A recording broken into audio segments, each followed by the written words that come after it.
นี่คือสัจจะนี่คือความจริงของชีวิตผู้เป็นพ่อเป็นแม่ได้จัดงานศพให้ลูก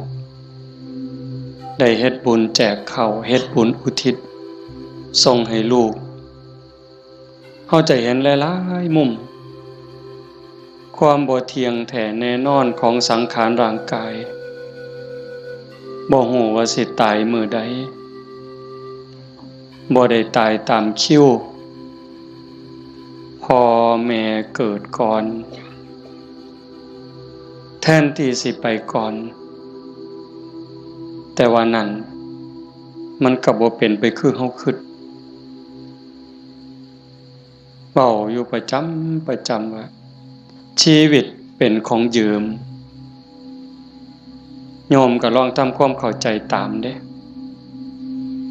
ชีวิตเฮาทุกคนนี่เป็นของยืมมาจากธรรมชาติความจริงเป็นจังซั่นยืมมาจากดินจากน้ำจากลมจากไฟ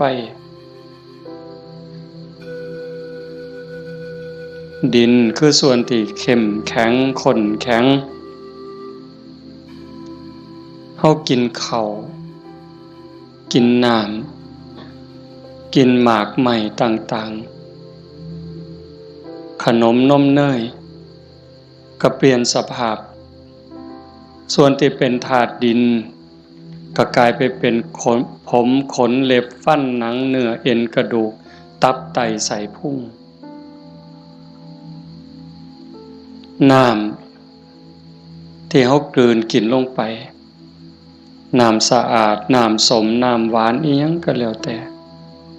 ผ่านลำคอลงไปปั๊บเขาก็สิเปลี่ยนสภาพ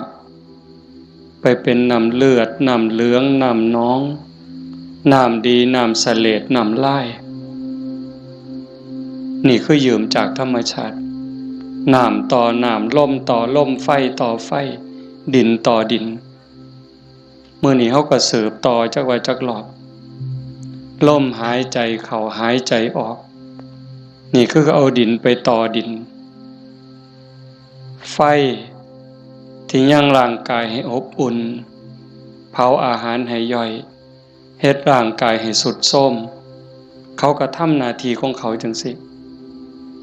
ไฟก็สืบต่อกันไปเรื่อยๆลมก็สืบต่อกันไปเรื่อยๆถ้าส่วนใดส่วนหนึ่งเขาหยุดการทำงานชีวิตก็จบเพียงแค่ติดขัดธาตุดินธาตุน้ำธาตุลมธาตุไฟอันใดอันหนึ่งเพียงแต่เขาติดขัดของเล็กน้อยเฮาก็ป่วยเห็นบ่เฮาก็เกิดเจ็บป่วยขึ้นมาทันทีจังซั่นชีวิตเป็นของบ่ยั่งยืนความตายเป็นของยั่งยืนชีวิตเป็นของบ่เที่ยงความตายเป็นของเที่ยงแต่อาตมาเห็นญาติโยมได้ตั้งอกตั้งใจส่วนหนึ่งก็ดีใจนำคันสิว่าเสียใจก็แม่นอยู่ในส่วนที่ต้องจากกันไปโดยบ่มีมื้อกลับมาแต่ว่าในส่วนดีใจก็คือเห็นพี่เห็นน้องเห็นญาติเห็นโยมเข้าใจในเงื่อนไขของชีวิตว่ามันเกิดมาแล้วมันเอาความเจ็บมานำเอาความเฒ่าความแก่มานำเอาความพลัดพรากเอาความผิดหวังมานำแล้วสุดท้ายก็เอาความตายมาพร้อมในเมื่อญาติโยมเข้าใจจังซี่เฮาก็บ่ประมาทเผาปั๊บ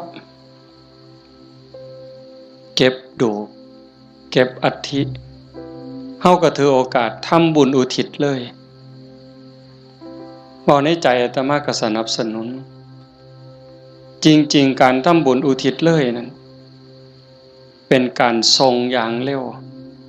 ให้ได้ใส่ได้สอย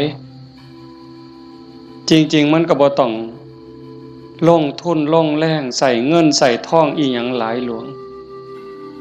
แล้วก็บ่แม่นเฮ็ดเทื่อนี้กันแล้วโยมสามารถเฮ็ดได้ซุมื้อนี่เว้าถึงการเฮ็ดบุญเด้คันเฮาบ่เข้าใจเพิ่นก็เฮ็ดถือของเพิ่นอยู่ปู่ย่าตายายแต่ว่าบางเทื่อมันโดนโพดอันนี้เฮาเว้าแบบตาบ่เห็นแต่เว้าด้วยเหตุผลคำสอนของศาสนาถ้าสมมติว่าผู้ที่ตายจากโลกนี้ไปตกทุกข์ได้ยากลำบากลำบนรอคอยกองบุญกองกุศลจากญาติผู้อยู่เบื้องหลังเฮาก็ว่าแต่บ่พร้อมบ่ทันมีเงินบ่ทันพร้อมถ้าปีหน้าก่อนถ้าปีฮื้อก่อนเป็นจังได๋เพราะเฮาบ่แน่ใจว่าผู้จากไปนั้นไปไสบุญก็มีบาปก็มีเพิ่นก็คือเฮาก็คือเพิ่นโยมก็คืออาตมาก็คือโยมบ่ต่างกันเด้บาปบุญเกิดจากความคิดเกิดจากคำเว้าเกิดจากการกระทำที่ถึงพร้อมด้วยเจตนาบางเทื่อก็ดีบางเทื่อก็ร้ายบางเทื่อก็ผิดบางเทื่อก็ถูกเฮาบ่สามารถสิยับยั้งตนเองได้ในคราวที่ใจดีด่าก็บ่เครียดเคยเป็นบ่โยมในคราวที่เฮาใจดีไผสิด่าก็บ่เครียดสิตีก็บ่เครียดแต่คราวที่หงุดหงิดหนหวยยิ้มใส่ดีๆเฮาก็หดหิดเขาเว้านำดีๆก็หาเขาเว้าใส่หาว่าเขาย่อเย้ยนั่นคือจิตเศร้าหมองจิตบ่เป็นปกติจังสันชีวิตมันจังมีผิดมีถูกมีบุญมีบาปมีดีและบ่ดีในเมื่อจากไปเฮาก็บ่แน่ใจว่าผู้จากไปนี่ไปไสขันบ่ทันถึงความเป็นพระอริยเจ้าชั้นโสดาบันขึ้นไปนรกก็มีสิทธิ์เปรตก็มีสิทธิ์อสุรกายก็มีสิทธิ์สัตว์เดรัจฉานก็มีสิทธิ์มนุษย์ก็มีสิทธิ์เทวดามีสิทธิ์พรหมมีสิทธิ์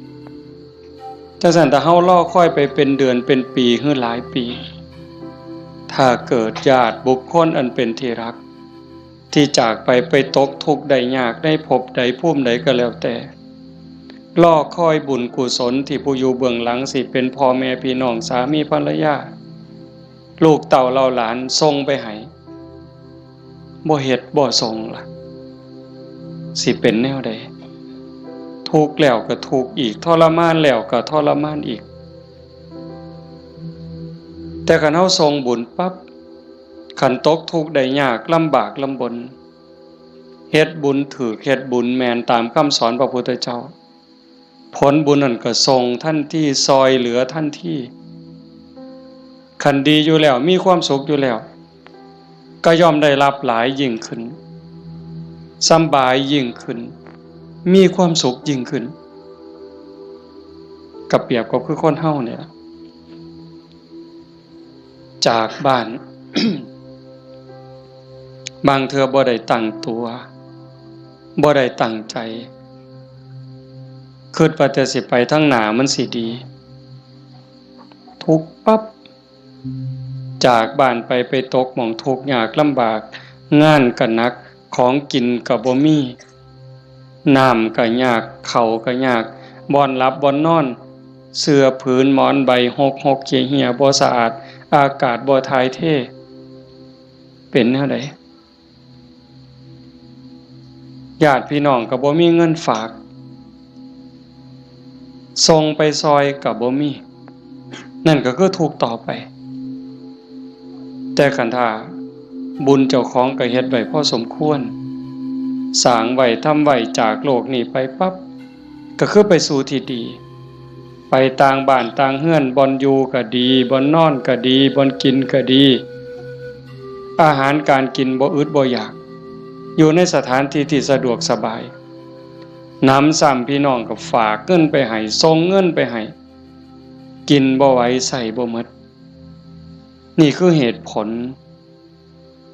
บอกญาติโยมทั้งหลายไว้บ่ต้องเสือทันทีแต่เฮาพิจารณา เฮ็ดโลดก็บ่แม่นว่าสิต้องเฮ็ดบุญแจกข้าวแบบยิ่งใหญ่เด้เฮาตักบาตรอันนี้ก็อุทิศคือกันเด้สมมุติว่าคือมื้ออื่นนี่มื้อแลงคือตอนนี้บ่มีหยังนิมนต์ครูบาอาจารย์เพิ่นมาสวดมนต์ปกติฮอดมื้อเช้าก็ทำบุญตักบาตรแล้วก็อุทิศบุญกุศลไปถึงอันนี้ก็ซ้ำแจกข้าวใส่บาตรหน้าบ้านหน้าเฮือนอันนี้ก็ซ้ำแจกข้าวไปจังหันไปเพ่นอันนี้ก็ซ้ำแจกข้าวอาตมาเว้ายืดยาวซื่อๆแต่ว่าคันโยมเฮ็ดโยมตั้งใจยามแลงกินข้าวแลงแล้วก่อนหลับก่อนนอนผู้เป็นลูกเป็นหลานเด้ผู้เป็นสามีเด้ก่อนหลับก่อนนอนไหว้พระอรหังสัมมาสวากขาโตสุปฏิปันโนเนี่ยคันทำวัดใดก็ทำคันทำบ่ใดก็เอาซ้ำนี่จากนั้นก็ตั้งนะโม3จบสวดอิติปิโสใดก็ดีคันสวดบ่ใดก็ซ้ำตั้งนะโม3จบแล้วก็นั่งสมาธิตั้งใจนั่งสมาธิคือเฮาเฮ็ดอยู่ตอนนี้สงบจิตสงบใจยืดกายตรงดำรงสติให้มั่นเฉพาะหน้าหายใจเข้าหูหายใจออกหูสิใส่พุทโธก็ได้ยุบหนอพองหนอก็ได้คือบ่ต้องใส่หยังบ่ต้องว่าอันใดบ่ต้องคิดอันใดมีสติหูเพียงแค่ลมเข้าลมออกลมหายใจเข้ามันกระทบที่ปลายจมูกผู้บางคนกระทบที่ริมฝีปากผู้บางคนลมชัดเจนที่ซ่านดังลมเข้ามันสิเย็นจักหน่อยลมออกมันสิอุ่นจักหน่อยเฮาก็หูอยู่ซ้ำนั้นหลับตาเบาๆเฮ็ดใจสบายหายใจเข้าหูหายใจออกหูได้5 นาที10 นาทีคันยิ่งหลายเท่าใดแห่งแต่ดีได้จัก30 นาทีโยมลองเบิ่งเด้มันเป็นบุญยอดบุญที่เว้าเนี่ยคันเฮาสิเฮ็ดบุญแจกข้าวตามธรรมเนียมตามประเพณีเหตุข้องที่บ้านเมืองเพิ่นพาเฮ็ดเลี้ยงเหล้าเลี้ยงยาขาหมูขางัวจ้างหนังจ้างหมอลำหมดเป็น 400,000 500,000เว้าซื่อๆหมดเงินเป็น 400,000 500,000แบบว่ามาเลี้ยงหนังจ้างหนังจ้างหมอลำเลี้ยงเหล้าเลี้ยงยาหมดเป็น 400,000 500,000บ่ได้บุญหลายซ้ำนั่งสมาธิ5 นาทีสำดอกไม่ออกด้วยเหตุผลของธรรมความเป็นจริงที่องค์สมเด็จพระบรมศาสดาสัมมาสัมพุทธเจ้าสอนไว้หมดเงิน 400,000 500,000 หรือหมดเป็นล้านบ่ได้บุญหลายซ้ำนั่งสมาธิ5 นาทีเด้1บุญเกิดกับเฮาโยมเฮ็ดบุญเฮ็ดหยังก็ตามเสียบุญอุทิศให้โยมไม่ออกท้องใบมื้อนี้คือกันบุญนั่นต้องเกิดกับโยมก่อนเกิดขึ้นกับจิตกับใจกลายเป็นสมบัติของโยมทุกคนซะก่อนแล้วก็จังอุทิศไปถึงบุญบ่มีโตแต่มันก็มีอานุภาพบาปบ่มีโตแต่ก็มีคุณภาพมีอานุภาพบุญส่งเสริมให้เกิดความสุขเกิดความสะดวกสบายเกิดความเจริญรุ่งเรืองในชาตินี้ในชาติหน้าได้สมหวังดังใจอันนั้นย้อนบุญบาปตามเผาผลาญเผาล้นให้เกิดความทุกข์ความเดือดร้อนความทุกข์ความเดือดร้อนในบ้านในเฮือนในชีวิตในครอบครัวเฮ็ดให้เกิดความผิดหวังนั่นให้โยมเข้าใจว่าผลของบาปทั้งหมดแต่สิ่งเฮ็ดให้เกิดความสุขเกิดความสำบายอกสำบายใจลูกดีผัวดีเมียดีขาทาสบริวารคนรอบข้างเป็นคนดีมีศีลมีธรรมไว้เนื้อเสื่อใจสุขภาพแข็งแรงอายุมั่นคนยืน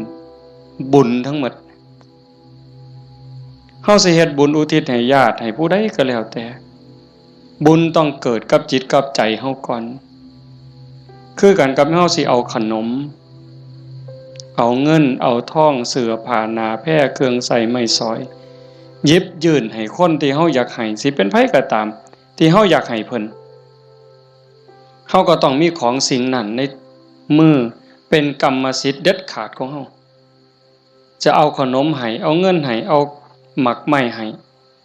พ่อแม่พี่น้องลูกเต้าเราหลานเฮาต้องมีขนมมีเงินมีทองมีหมักไม้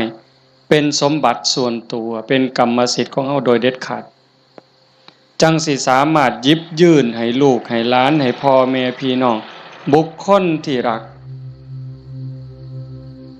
จังสิได้บุญคือกันต่างกันกับแก้วแหวนเงินทองบักไม้บักไหลจักน้อยคือแก้วแหวนเงินทองบักไม้บักไหลนั่นเฮาให้แล้วมันหมดให้แล้วมันหมดแต่ว่าบุญนี่แห่งให้แห่งได้แห่งให้แห่งหลายแล้วก็บ่จำเป็นจะต้องยุ่งยากอีหยังหลายเป็นหยังจังเว้าหลายแต่บุญเนี่ยเพราะว่าบุญมันเป็นที่เพิงพระพุทธองค์เพิ่นบอกว่าปุญญานิปะละโลกัสสมิงปฏิทาโหนติปานินังเพราะเหตุว่าบุญนั้นเป็นที่พึ่งของสัตว์ทั้งหลายในโลกนี้ในโลกหน้าพร้อมทั้งโลกต่อไปชี้แจงอีกนิดนึงบุญเป็นสื่อของความสุขความดีความงามความโล่งโปร่งเบาความสบายอกสบายใจก็เกิดจากการคิดพูดทำในสิ่งที่ถูกต้องโยมเคยสุขคนเฮาคิดถูกต้องแล้วเว้าถูกต้องเฮ็ดถูกต้องสบายใจมีความสุขมีความเอิบอิ่มเฮาสบายใจแล้วยิ่งมันเป็นประโยชน์กับตัวเฮาเป็นประโยชน์กับพ่อแม่พี่น้องกับผัวกับเมียกับลูกกับหลานยิ่งเป็นประโยชน์กับคนหลายเท่าใดเฮาก็ยิ่งภูมิใจเท่านั้นนั่นคือบุญหลายเห็นปัจจุบันก็คือความสุขใจความปราบปลื้มใจความยินดีความเอิบอิ่มชาติหน้าเด้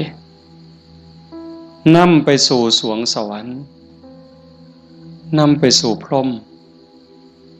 ขันบุญหลายได้เนี่ยใส่บุญกินบุญอยู่ทั้งสวรรค์ทั้งพรหมโดนปันใดน่านปันใดนั่นก็ขึ้นอยู่กับกำลังของบุญที่สร้างเมิดเวลาจากสวรรค์หรือจากพรหมกลับมาเกิดเป็นคนอีกขันกำลังบุญที่เฮ็ดที่ทำไว้มันหลายแม่นกลับมาเกิดเป็นคนอีกเถื่อ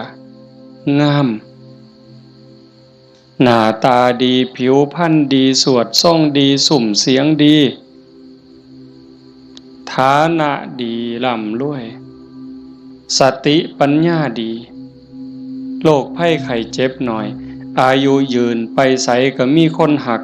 มีคนนับหน้าถือตานี่กำลังบุญเด้แต่คันถามมันตรงกันข้ามคิดก็คิดผิด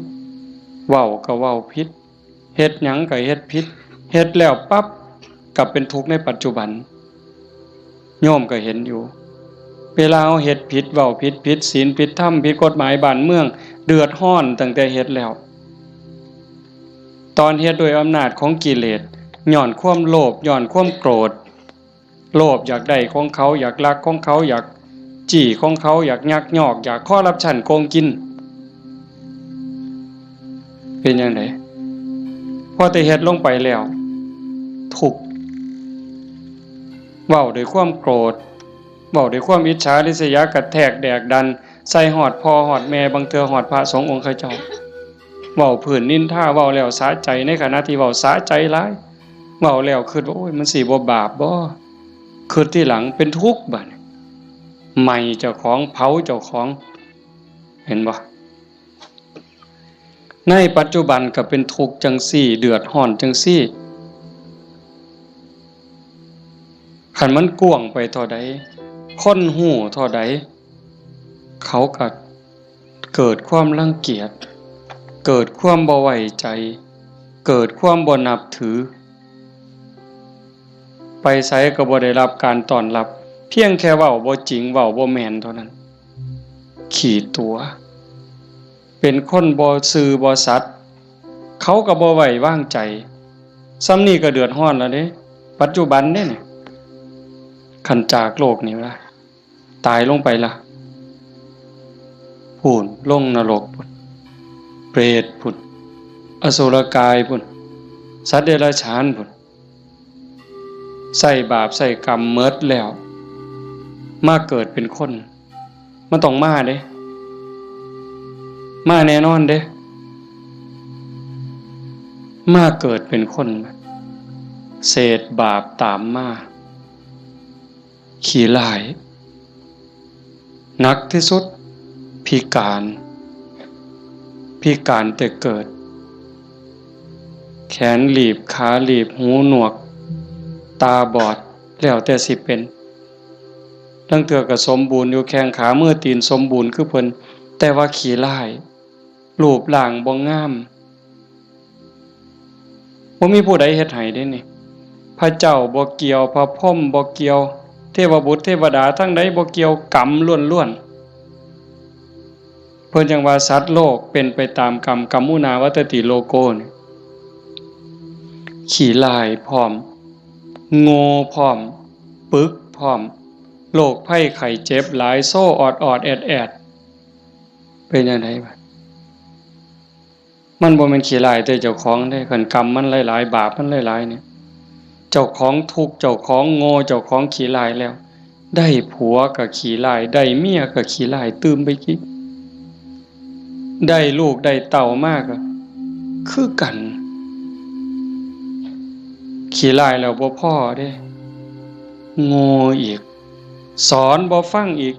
แนวดีแนวงามนี่สอนบ่จื้อบ่จำแต่ว่าแนวซั่วๆนี่บ่บอกมันจักเม็ดหาแต่เรื่องให้พ่อแม่เป็นทุกข์โยมเห็นบ่ตำบลบัวฮูงนี่ก็ตามอยู่ไสก็ตามซ่อมเบิ่งได้อย่าเสือเด้นั่นคือบาปเด้บ่ย้านสิเฮ็ดจังได๋บัดนี้ให้ผลตั้งแต่ปัจจุบันจนฮอดตายไปแล้วใส่บาปใส่กรรมแล้วกลับมาเกิดเป็นคนอีกเทื่อมันยังตามมาอยู่บาปเป็นสิ่งที่ต้องละต้องวางต้องย้านเด้โยมสิ่งที่น่าย้านที่สุดเฮาสิว่าย้านงูแม่นอยู่ย้านงูย้านปิงอาตมานี่ผู้หนึงย้านหลายย้านปิงย้านงูย้านขี้เกียจย้านกับแกะนักย้านผีผู้ใดบ่ย้านเนี่ยผีหลอกผู้ใดเคยเห็นมันบ่เคยเห็นแต่ว่าก็ย้านหมดซุคนอันนี้ก็แนวหนึงเด้ย้านผีย้านตายย้านทุกข์แต่ว่าย้านบาปบ่ย้านเว้ยผีมันก็บ่เคยเห็นอาตมาก็บ่เคยเห็นพ่อใหญ่แม่ใหญ่ผู้70 80ก็บ่ทันเคยเห็นผีแต่ว่าย้านอันบาปนี่เพิ่นบ่ย้านมันพาทุกข์พายากบ่มีอยู่บ่มีกิน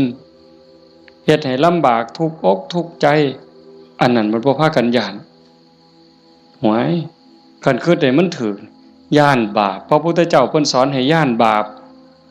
เพิ่นจังให้ละบาปทั้งปวงเฮ็ดบุญกุศลให้ถึงพร้อม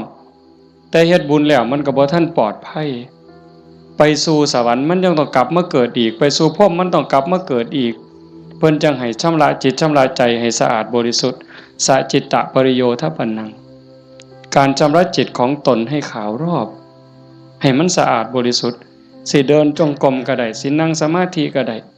หรือแม้แต่เฮ็ดให้ใส่หน้าอยู่กลางทงกลางทาคันมีสติระลึกรู้ในอารมณ์ปัจจุบันฮู้ในอารมณ์พระกรรมฐานคันสมมุติว่าเฮาเบิ่งลมหายใจนี่เฮ็ดหน้าอยู่ก็เบิ่งลมได้ย่างน้ำก้นงัวก้นข้วยก็เบิ่งลมหายใจได้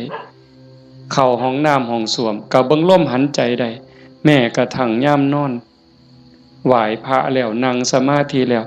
บ่ไหวแล้วอยากนอนลงก่อนมันสิหลับก็เบิ่งลมหายใจได้คันเฮานอนลงไปหายใจเข้าหูหายใจออกหูหลับยามใดก็สร้าง เพิ่นบอกว่าคันเฮานอนหลับไปกับลมหายใจเนี่ยเทวดารักษามีผลหลายได้โยมเทวดารักษาคันเฮาเจ็บไข้ได้ป่วยโรคอย่างน้อยๆโรคบ่แห้งมันนั่นเถาะเศร้าโรคทางกายก็เบาบางโรคทางจิตทางใจก็เบาบางน้ำซ้ำก็ยังเป็นบุญอีกเทวดาคุ้มครองรักษาบ่ไหลตายเด้เพราะว่าตัวสมาธิเนี่ยคอยเฮ็ดคอยสร้างคอยทำจังสันโยมเฮ็ดบุญแจกเขาแต่มาจังว่าสนับสนุนเฮามีโอกาสมื้อต่อไปปีต่อไปเฮาจะเฮ็ดจัดเป็นการเป็นงานก็จังว่ากันอีกเทื่อนึงเฮ็ดดูบ่ผิดเฮ็ดบุญนี่บ่ผิดพระพุทธเจ้าเพิ่นบอกว่าเฮ็ดดูๆเฮ็ดบ่อยๆให้ทำความพอใจในบุญนั่นเพราะการสั่งสมสะสมเอาไว้ซึ่งบุญนำสุขมาให้เฮ็ดดูบ่ผิดบุญแต่ว่าบาปอย่าเฮ็ดเพราะมันทุกข์มันเดือดร้อนฉะนั้นเฮาตั้งใจพาพี่พาน้องเฮ็ดบุญเนี่ยเห็นลูกหลานเด็กเล็กเด็กน้อยมาร่วมฟังเทศน์มานั่งฟังธรรมนำพ่อใหญ่แม่ใหญ่แต่มาว่ามันงามนี่คือความงดงามของชาวพุทธโยมจำไว้เด้พาเขามาส่วนเขามามื้อวันเสาร์วันอาทิตย์ส่วนเขาไปวัดไปใส่บาตรไปจังหันผู้ชายก็ให้หัดประเคนพระเขาเฮาสิได้ลูกดีหลานดีอาศัยผู้อื่นบ่ได้การศึกษาทางโรงเรียนบางเทื่อก็ลืมเรื่องเหล่านี้บางโรงเรียนเด้แต่ลังหม่องเพิ่นก็ยังดีอยู่พ่อแม่ปู่ตายายย่ายเฮานี่ล่ะแม่ป้าพ่อลุงแต่มาเสือว่าโยมทุกคนอยากให้ลูกดีหลานดีอยากให้เขาเป็นคนดีเพื่อเฮาสิเพิงเขาได้ในมือข้างหน้าเฮาสิเพิงเขาจังได๋คันบ่ให้เขาเข้าหาวัดบ่ให้เขาไก่ศีลไก่ถ้ำไก่วัดไก่ว่าไก่พระสงฆ์องค์เจ้าเขาบ่มีจิตใจที่อ่อนน้อมอ่อนโยนบ่ฮู้จักบุญจักบาปสิดีได้จังได๋นี่ดีใจจังวะเฮาพาลูกพาหลานมานั่งฟังธรรมเนี่ยเขาฮู้อยู่เด้เขาเข้าใจในบางเรื่องบางอย่างอยู่อย่างน้อยๆเขาก็รู้สึกว่าเขาเป็นบุญเป็นสิริเป็นมงคลเหลืออย่างเดียวโยมเหลืออย่างเดียวที่จะให้ชีวิตปัจจุบันเฮามีความสุขชีวิตในอนาคตมีความสุขมีความเจริญบ้านเมืองปักกลุ่มสุมเย็นคือศาสนา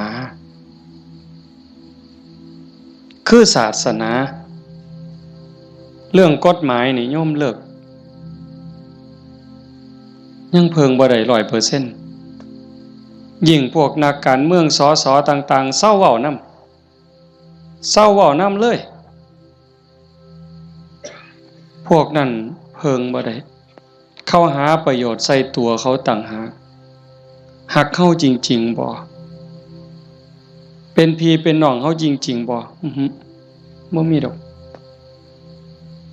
คันเขาหักเข้าจริงๆนะ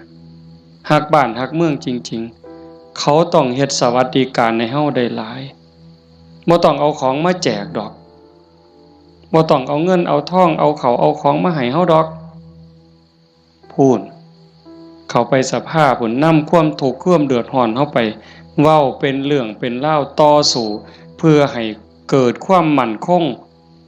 ในการเป็นอยู่ของพี่น้องประชาชนแต่นี่เฮาบ่เห็นมีแต่ไปเถียงกันอยู่คนละมุมก็เถียงอย่างเดียวมุมนั้นเฮ็ดถูกกูก็สิเถียงเฮ็ดผิดก็สิเถียงเฮ็ดถูกก็สิเถียงนั่นคือเขาบ่ได้หวังประโยชน์กับเฮาแต่สิ่งที่เฮาเพิงได้คือศาสนาวัดว่าอารามครูบาอาจารย์หลวงปู่หลวงตามื้อใดครูบาอาจารย์บ่หวังดีกับเฮายามมื้อเช้า ไหว้พระทำวัดสวดมนต์กับแผ่เมตตาสัพเพสัตตาสัตว์ทั้งหลายที่เป็นเพื่อนทุกข์เกิดแก่เจ็บตายแผ่เมตตาแล้วก็กรวดน้ำอุทิศบุญกุศลบ่มีที่สุดบ่มีประมาณยามเช้ามาบิณฑบาตคือแม่โยมสิไปวัดไปจังหันไปเพ่นให้พรเพิ่นบ่ได้ให้เล่นเด้สัพพิติโยนั่นคือเอาจิตเอาใจเอาความหวังดีปรารถนาดีอุทิศให้ยิ่งได้เจริญสมาธิเจริญภาวนาจิตสงบจิตมีพลังโยมหูเองเนี่ย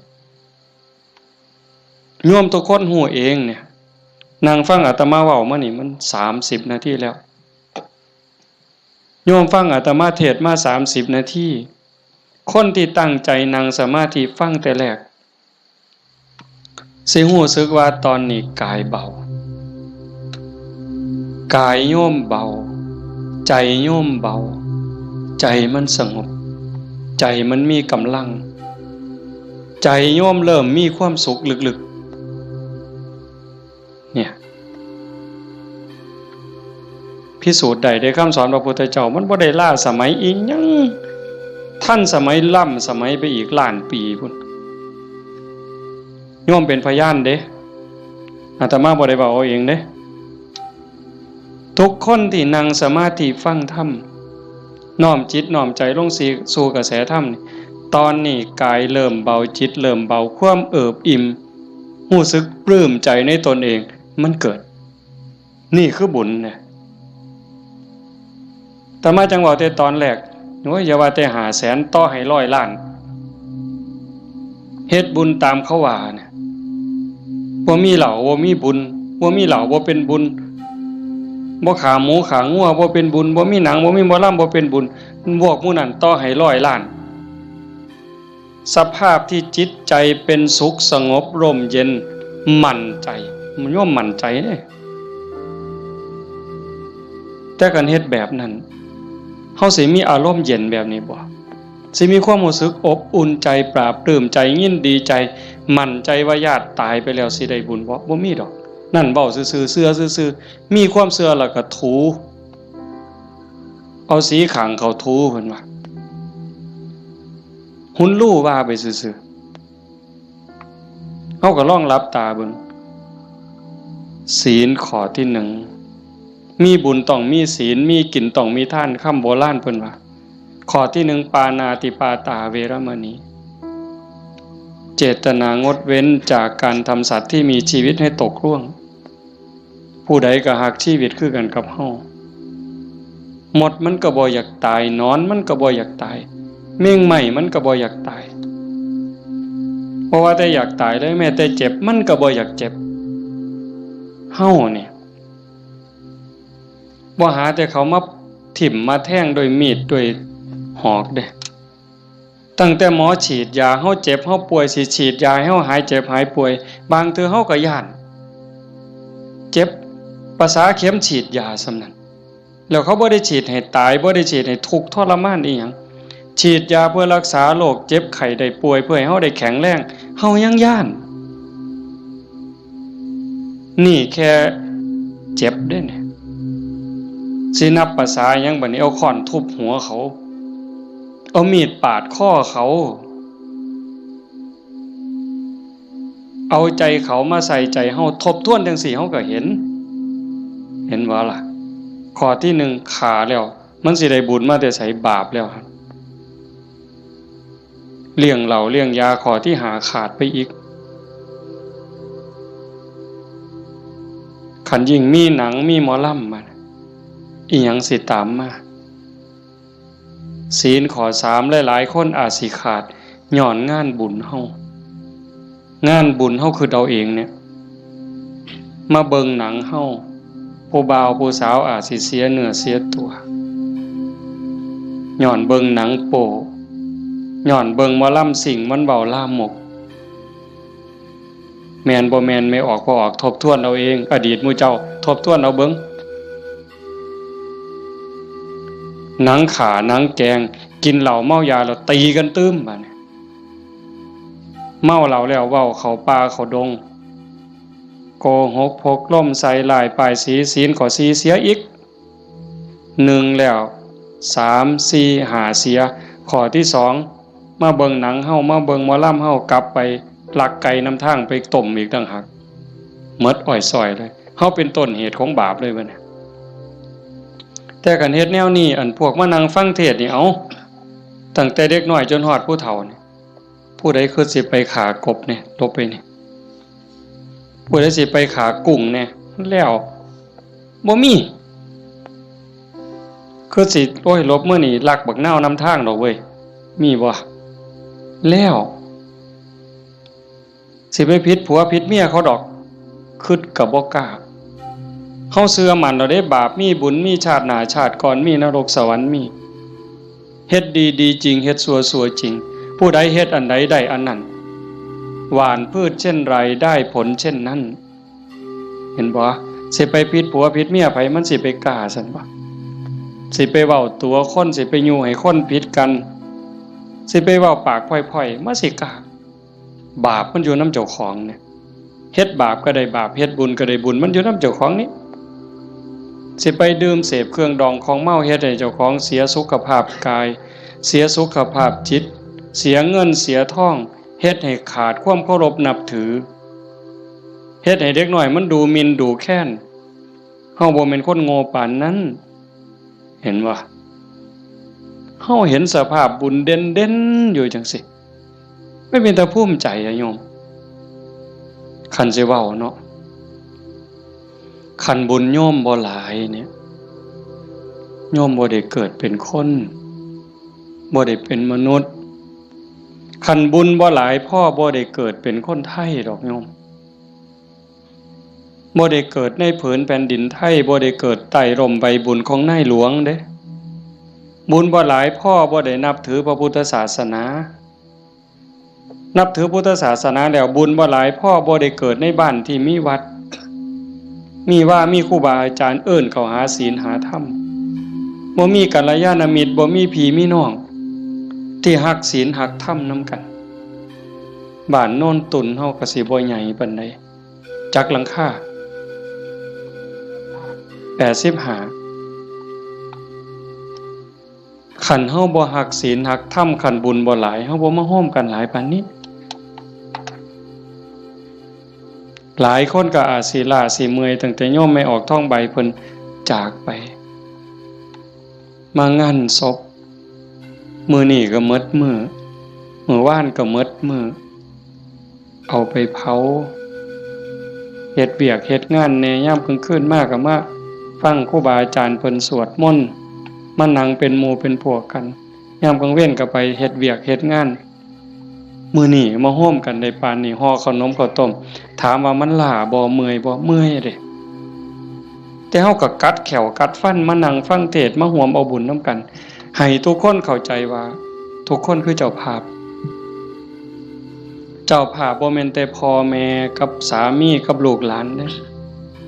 ทุกคนคือเจ้าภาพอาตมาก็คือเจ้าภาพผู้หนึ่งเจ้าภาพอันใดเฮามาร่วมบุญสร้างบุญร่วมกันพระพุทธเจ้าเพิ่นบอกว่าเฮาทุกคนเนี่ยโยมเคยตกนรกมาเมื่อเคยเป็นเปรตเป็นอสุรกายเป็นสัตว์เดรัจฉานเป็นเทวดาเป็นพรหมเป็นมนุษย์เกิดมานับชาติบ่ถ้วนกรีดลิงเล่ไล่เม่งใหม่ที่มันตอมหลอดไฟกบเขียดตั้งแต่นรกอเวจีไปไล่ตั้งแต่นรกจนไปถึงภวคพรหมบ่มีสัตว์โตใดบ่มีจิตวิญญาณดวงใดที่บ่เคยเกิดเป็นพ่อเป็นแม่เป็นพี่เป็นน้องเป็นผัวเป็นเมียเป็นญาติร่วมสายโลหิตเฮาเคยมาหมดแต่ว่าเฮาบุญหลายชาตินี้เนื่องจากว่าชาติก่อนๆพบก่อนๆเฮาเคยมีศีล5มีกุศลกรรมบท10ที่สร้างไว้ทำไว้พอสมควรจังส่งผลให้เฮาได้เกิดมาเป็นคนมาเป็นมนุษย์ผู้มีศีลละเอียดให้ทานไว้ดีรักษาศีลไว้ดีเจริญสมาธิไว้ดี รูปร่างหน้าตาผิวพรรณฐานะสติปัญญาจังดีจังงามกลัวกันเป็นขันเป็นตอนนั่นคือพลังบุญของเจ้าของเจ้าสันโยมไม่ออกท่องใบสาสังที่เพิ่นจากไปแต่มาว่ากลับบ้านเก่าบ่ได้ตายดอกเมื่อบ้านเก่าอีหยังเมื่อบ้านเก่าดินเมื่อบ้านเก่าลมเมื่อบ้านเก่าไฟเมื่อบ้านเก่าน้ำเมื่อบ้านเก่าเพราะว่าเฮายืมเขามายืมจากธรรมชาติยืมจากดินน้ำลมไฟมาปั่นเป็นเนื้อเป็นตัวเมื่อเวลาเขาก็มาเอาขึ้นโยมเคยยืมเสียมไทบ้านบ่เคยยืมเสียมเคยยืมมีดเคยยืมบักจกเคยยืมขอดหน่อยเคยยืมขาดบ่ยืมเพิ่นมาเนี่ยสิสัญญาก็ตามบ่สัญญาก็ตามลางเทื่อเฮาสัญญาว่ายืมไปจักมื้อเนี่ยแต่เฮาเอามาเพิ่นก็ว่าเอาไปซะเอาไปใส่จักมื้อก็เอาไปตอนนั้นเพิ่นบ่ทันจำเป็นถ้าเกิดเฮาเอามาฮอดเฮือนปั๊บเพิ่นเกิดมีเรื่องจำเป็นขึ้นมาด่วนๆเพิ่นมาเอาคืนโอ้ข่อยเอามาเฮ็ดซะก่อนเด้อข่อยจำเป็นแล้วเฮาก็ว่าโอ้ยข่อยยืมของเจ้ามาตัวเฮาสิไปว่าจังได๋ต่อรองจังได๋บ่ได้เด้มันของเพิ่นคือยืมเงินยืมทองเขานี่แหละ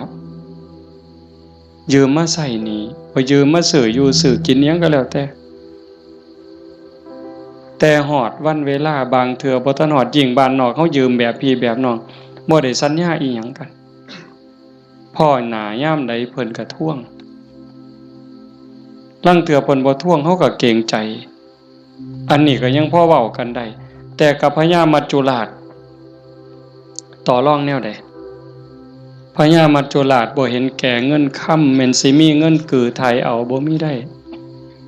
บ่สนไต่โตบ่สนผู้ใดมีอำนาจนายพลนายพันเจ้าใหญ่นายโตพระสงฆ์องค์เขาเจ้าคุณสมเด็จบ่งึดบ่สนใจซ้ำบ่เกรงใจอีกซ้ำขันบาปหลายก็โยนนรกโลดขันบุญหลายก็ไปตามทางจังสั่นเฮามีบุญได้เกิดมาพ้อพระพุทธศาสนามีกัลยาณมิตรมีพี่มีน้องที่หวังดีต่อกันเฮาก็ตั้งใจเฮ็ดบุญให้เจ้าของเฮ็ดบุญในมื้อนี้เทิงทานเทิงศีลเทิงภาวนาฟังเทศน์ฟังธรรมอ่อนน้อมถ่อมตนขนขวายในกิตติชอบเนี่ยก็ขอให้เฮาตั้งใจว่าเฮาเฮ็ดให้เจ้าของเบื้องต้นโยมทุกคนก็เฮ็ดให้เจ้าของเด้อไหว้พระโอ้คันเว้าถึงบุญนะโยมตั้งแต่ไหว้พระเนาะคันเฮ็ดด้วยความเข้าใจเด้คันเฮ็ดด้วยความเข้าใจเพียงแค่เฮาไหว้พระอรหังสัมมาสัมพุทโธภควาเข้าใจในความหมายว่าพระพุทธเจ้าเป็นพระอรหันต์ดับเพลิงทุกข์เพลิงกิเลสตรัสรู้ชอบได้ด้วยพระองค์เองเข้าใจว่าพระพุทธเจ้าคือไผเนี่ยแล้วก็กราบลงไปบุญมหาศาลหลายกว่าสร้างโบสถ์เป็นหลังบุญไม่ออกหวยเว้าไปปื้ออีกเด้คันสร้างโบสถ์บ่เข้าใจเฮ็ดโบสถ์แข่งกันถือกระสอบไปหาเหลี่ยไล่ได้เงินมากก็ขายน้ำทางในกินเหล่าเนี่ยบ่เป็นประโยชน์สู่เฮาเฮ็ดจังซี่บ่ได้สัมอรหังสัมมาสวากขาโตภควตาธัมโมพระธรรมเป็นสิ่งที่พระผู้มีพระภาคเจ้าตรัสไว้ดีแล้วถูกต้องแล้วงดงามแล้วเป็นไปเพื่อดับทุกข์ในคำสอนพระพุทธเจ้าเข้าใจจังซี่แล้วกราบลงไปงามๆโอ้ยสำนี้ก็พ่อโยมสุปฏิปันโนภควโตสาวกสังโฆพระสงฆ์สาวกของพระผู้มีพระภาคเจ้าปฏิบัติดีแล้วพระสงฆ์คือไผด้วยความเข้าใจของชาวบ้านคือนี่โกนหัวนุ่งเหลืองห่มเหลืองเนี่ย อันนี้เป็นสมมุติสงฆ์แต่สงฆ์จริงๆโยมก็เป็นสงฆ์คู่แห่งบุรุษ4คู่นับเรียงตัวบุรุษได้8บุรุษพอออกไม่ออกก็คือพระญาติโยมก็เป็นสงฆ์เป็นพระขันโยมปฏิบัติดีมีศีลมีธรรมมีจิตใจเมตตากรุณาโมทิตาอุเบกขาหวังดีกับทุกคนความโลภความโกรธความหลงความอิจฉาริษยาอาฆาตพยาบาทในใจของญาติโยมหน่อยลงเบาบางลงถึง 20% 25%หมดไป 25% ความโลภความโกรธความหลงอิจฉาริษยาเบาบางไปจากใจเฮา 25% โยมเป็นพระโยมเป็นสงฆ์มีลูกมีผัวมีเมียเฮ็ดให้ใส่หน้าทำมาหากินเป็นปกติแต่โยมกลายเป็นพระอีหลีได้บ่เนี่ยเป็นพระอีหลีพระจริงๆที่พระพุทธเจ้ายอมรับนับว่าเป็นลูกเห็นบ่อาตมาบ่ได้เว้าเอาเองจักเม็ดให้โยมนุ่งเหลืองห่มเหลืองโกนหัวนอนอยู่วัดแต่ขันธกิเลสยังมีบ่ลดไปลังเทื่อก็ขี้ร้ายกว่าชาวบ้านอีกบางหม้องบางมื้อบางวันบางเวลาอาตมาก็ผู้หนึ่งบางมื้อก็ขี้ร้ายกว่าโยมแนวนี้ก็เป็นแค่สมมุติสงฆ์บ่ท่านเป็นที่ยอมรับของพระพุทธเจ้าพระสงฆ์ปฏิบัติดีปฏิบัติซื่อตรงตามคำสอนพระพุทธเจ้าบ่คดบ่ง้อบ่ออกนอกทางปฏิบัติเพื่อออกจากทุกข์มีชีวิตเพื่อกำจัดกิเลสหายใจเข้าก็เพื่อกำจัดความเห็นแก่ตัวหายใจออกก็ทำลายความเห็นแก่ตัวนี่ล่ะเฮ็ดหยังก็พอดีพองามหวังประโยชน์กับคนอื่นหวังดีกับคนอื่นเมตตาต่อผู้อื่นทำลายความเห็นแก่ตัวให้น้อยลงทำลายแค่ความเห็นแก่ตัวให้มันเบาลงบางลงหน่อยไปนี่คือสงฆ์ปฏิบัติสมควรแก่การต้อนรับแก่การกราบไหว้ทั้งเถื่ออาตมาเนาะเวลาที่รู้สึกว่าเจ้าของบ่ดีโยมกราบซ้ำเอาหอกเอาดาบแทง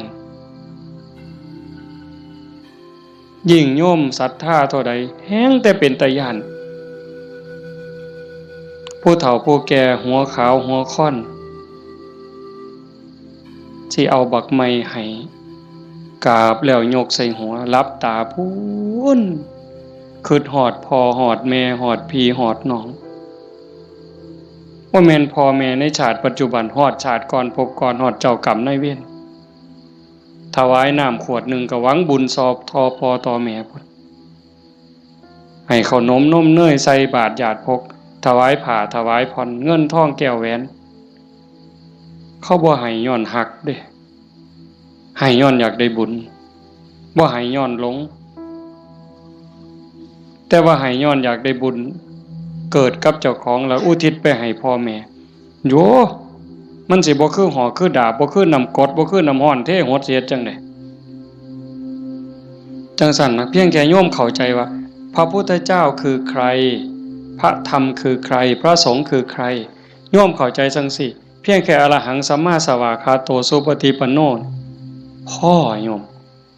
พ่อเลยบ่ได้จำเป็นเลยว่าเฮาต้องเฮ็ดใหญ่เฮ็ดโตหมดเงินเป็นแสนเป็นล้านบ่ลองเบิ่งน่ะขันไม่ออกพอออกบ้านโน่นตุ่นเฮาเป็นจังซี่นี่ก็เฮามีศีลมีธรรมในใจเด้อยู่เฮือนก็เฮ็ดจังซี่บ่ต้องรวยดอกโยมบ่ต้องรวยแล้วบ่ได้มีความสุขดอกคันบ่มีศีลบ่มีธรรมนั่นอยู่ซ้ำเฮาอยู่เฮ็ดอยู่เฮ็ดกินพ่อสมมาภาควรบ่เดือดร้อนตนเองบ่เดือดร้อนผู้อื่นก็พอได้อยู่ได้กิน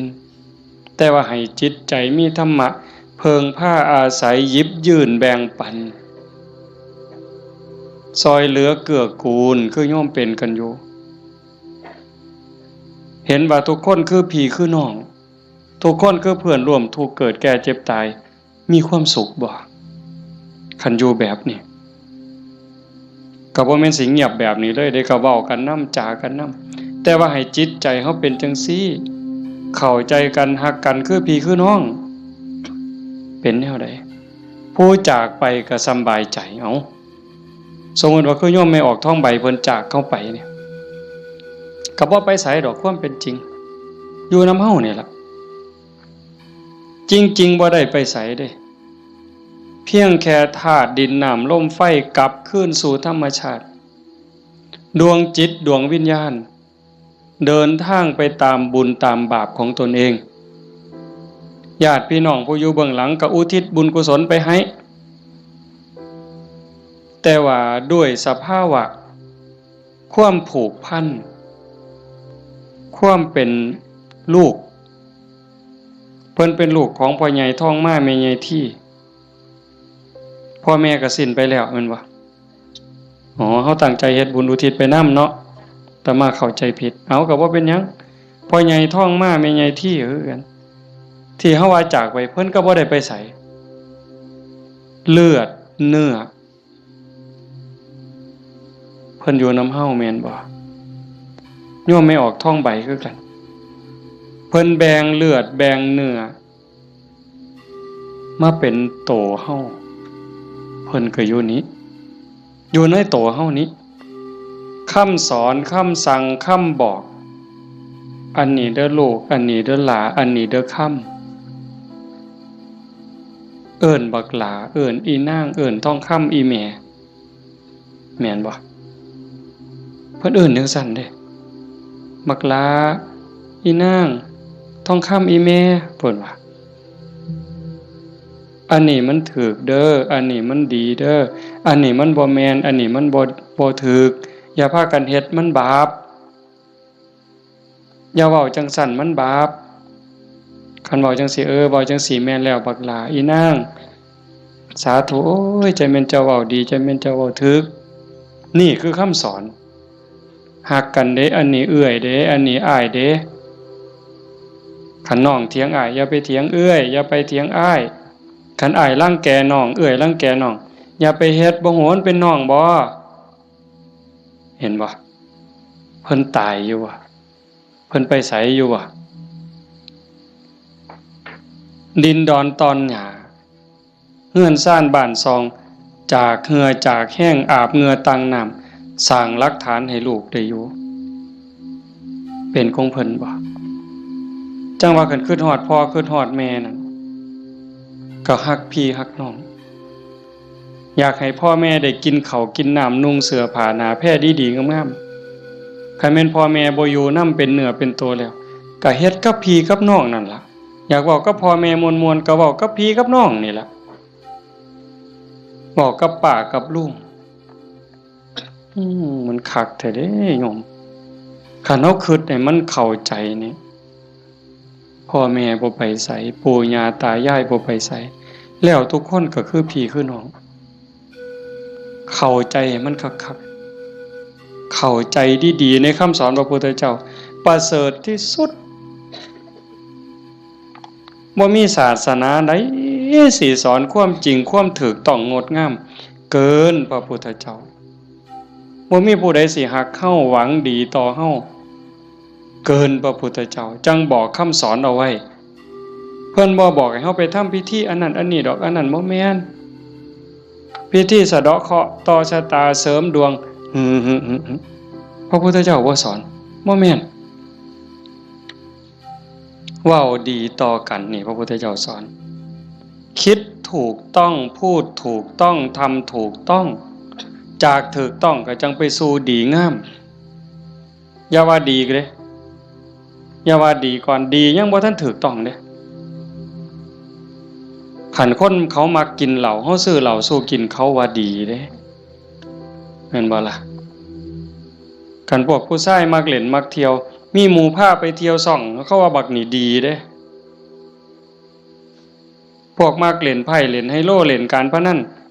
ส่วนเฮาไปเล่น ต้มไก่สู้กินพร้อมเล่นเอาเงินเอาพร้อมยังว่าดีอยู่เด้หั่นแต่มันบ่ถูกแต่คันมีคำว่าถูกต้องแล้ว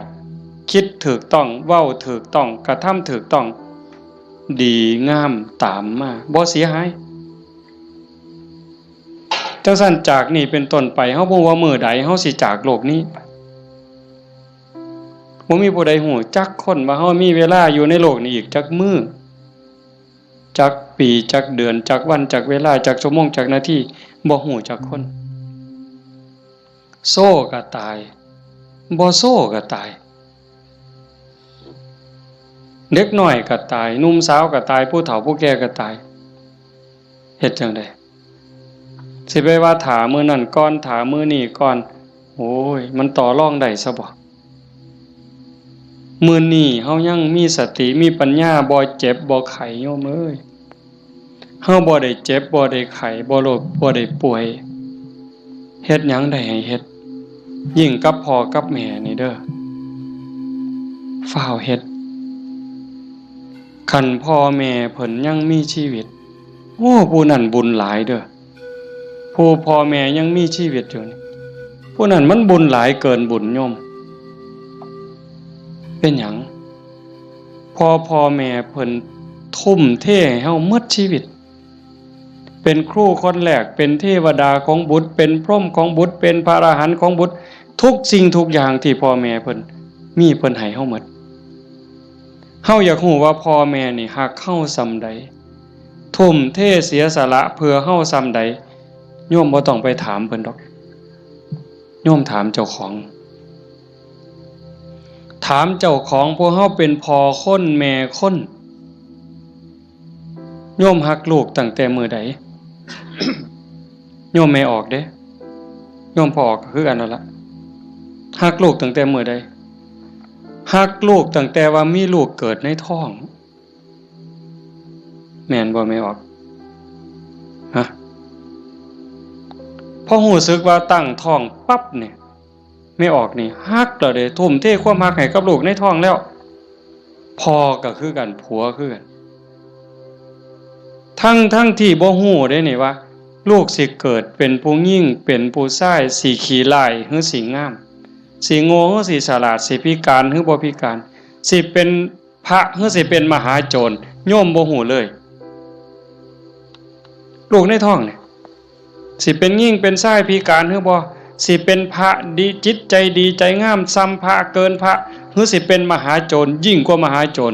โยมบ่เกี่ยวฮักอย่างเดียวเลยบัดนี้แม่นบ่ไม่ออกแม่นอยู่ว่าแนวนี้เพิ่นก็คือเฮาบัดนี้หาได้บาทใดก็เพื่อลูกหาได้บักไม้บักไหลผู้ผัวไปป่าไปดงได้บักไม้บักไหลก็จะเอามาให้เมียกินเพื่อให้ลูกแข็งแรงพุ่นเด้คันว่ามันสิคลอดง่ายลูกสิแข็งแรงสิคลอดง่ายเมียน้ำนมสิหลายหามา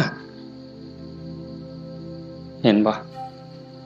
มือคลอดก็เกือบล้มเกือบตายผู้คนก็ตายอีหลีจักเจ็บจักปวดพอปานใดแต่เครียดให้ลูกบ่บ่ได้เครียดให้ลูกอยู่ไฟเดือน4เดือน5ม่วนซั่นบ่ตั้งแต่อยู่ใต้ห่มไม้เอาผ้าวี่มันก็เหงื่อแตกเหงื่อแตนนั่นนางฝิงไฟเด้นางฝิงไฟเดือน4เดือน5ต้มน้ำร้อนสดน้ำร้อนกินน้ำร้อนบัดแนวกินกับข้าวได้กินข้าวกับเกลือเลี้ยงตัวสิใหญ่แต่ละคนดมดากดมก้นเช็ดขี้เช็ดเหงียวป้อนข้าวป้อนน้ำตัวสิใหญ่มาแต่ละคนหมดข้าวจักเหล้าเสื้อผ้าหมดจักชุดหมดเงินจักแสนคือประมาณบ่ได้กลัวลูกสิใหญ่มาแต่ละคนเพิ่นก็คือกับเฮาฮักลูกจังซั่นสิตอบแทนแนวใดพระพุทธเจ้าเพิ่นสอนหน้าที่ลูกไว้ท่านเลี้ยงมาเลี้ยงท่านตอบเลี้ยงกายเพิ่นคือเพิ่นเลี้ยงเฮานะเลี้ยงใจเพิ่นก็คือเพิ่นเลี้ยงเฮาพ พ่อแม่เลี้ยงใจเฮาคือเพิ่นสอนอันใดถูกอันใดผิดอันใดดีอันใดชั่วอันใดเป็นบุญอันใดเป็นบาปอันใดควรบ่ควรนี่คือเพิ่นเลี้ยงวิญญาณเฮาก็เลี้ยงจิตวิญญาณเพิ่นด้วยการเป็นคนดีฮักกันระหว่างพี่ระหว่างน้องทำโตเป็นคนดีพ่อแม่สิโอ้ยโยมเป็นยาอายุวัฒนะอันนี้ก็บ่ต้องไปถามพ่อถามแม่อีกละถามโยมเนี่ยขันลูกเขาเป็นคนดีหูจะคว่ำหลานเสือถอยฟังคว่ำบอกง่ายสอนง่ายโยมมีความสุขบ่อยากยื่นบ่ขันยิ่งเป็นคนดีจนชาวบ้านเขายกย่องเขาสรรเสริญโอ้ยใจแม่นอ่อนซ่อนเด้อีหล่านี่มันก็หูจะคว่ำแต่บักหำนี่คือดีแท้เป็นตาอ่อนซ่อนเด้ย่ายอยากตายบ่บัดนี้ยื่นบ่เจ้าอยากยื่นแท้แต่ขันลูกมันบอกบ่ได้สอนบ่ฟังหลานก็โอ้บอกจังหนึ่งไปจังหนึ่งเถียงคำบ่ตกฝากแม่นสิป้อนสร้างมือละโตย่ายก็บ่อยากยื่นอยากตายให้มันแล้วอุกอังสังกะหยาลูกหลานมันบ่ฮู้จะคว่ำเอิ้นหาพญากรรมพญาเวรพุ่นแล้วมาเอาผู้ขาไปถอนโลดตัวแต่สั่นยังว่าเลี้ยงพ่อเลี้ยงแม่เลี้ยงกายเลี้ยงใจพุทธเจ้าเพิ่นบอกเด้ท่านเลี้ยงมาเลี้ยงทั้งตอบทำการงานของท่านซอยเวียกซอยงานส่วนเหือส่วนแห้งเพิ่นบ่บอกก็เฮ็ดแนวเฮ็ดได้แนวมันถูกต้องดีงามส่วนเวียกส่วนงานเพิ่นนี่คือเรื่องที่สองท่านเลี้ยงมาแล้วเลี้ยงท่านตอบตามกิจการงานของท่านรักษาวงตระกูลมิให้ตกต่ำอันนี้หน้าที่ลูกเด้รักษาวงตระกูลอย่าให้ตกต่ำอย่าเอาชื่ออย่าเอานามสกุลนี่ไปไว้นำตำรวจอย่าเอานามสกุลนี่ไปอยู่โรงอยู่ศาลอย่าเอานามสกุลนี่ไปอยู่คุกอย่าให้เขาดูหมิ่นดูแค้นโอ้ยซุ่มนั้นบ่เพิ่นว่าเป็นจังได๋คันลูกสาวก็บ่รักนวลสงวนตัวไปเที่ยวทั่วทิพย์คันลูกชายก็นักเลงจักกินเหล้าเมายาจักฆ่าจักยาเสพติดอีหยังลักศกจกหอขาคนตีคนนี่รักษาวงตระกูลบ่ได้คนเขาก็ดูถูกดูหมิ่นดูแค้นพ่อแม่ปู่ย่าตายายขายหน้าขายตาลูกติดคุกพ่อแม่ก็ติดนำติดบ่ไม่ออกว่าโตอยู่นอกคุกแต่ใจไปอยู่คุกคันลูกบวชพ่อแม่ก็บวชนำพุ่นโตอยู่ทงพุ่นแต่ว่าใจอยู่วัดเห็นบ่รักษาวงตระกูลมิให้ตกต่ำอย่าให้เขาดูหมิ่นดูแค้นให้เขาดูทุกข์ทำตนให้สมควรแก่การรับทรัพย์มรดกคันเฮาเป็นคนดีมีศีลมีธรรมขยันมันเพียรทำมาหากินพ่อแม่ทั้งหลายเพิ่นสิแพง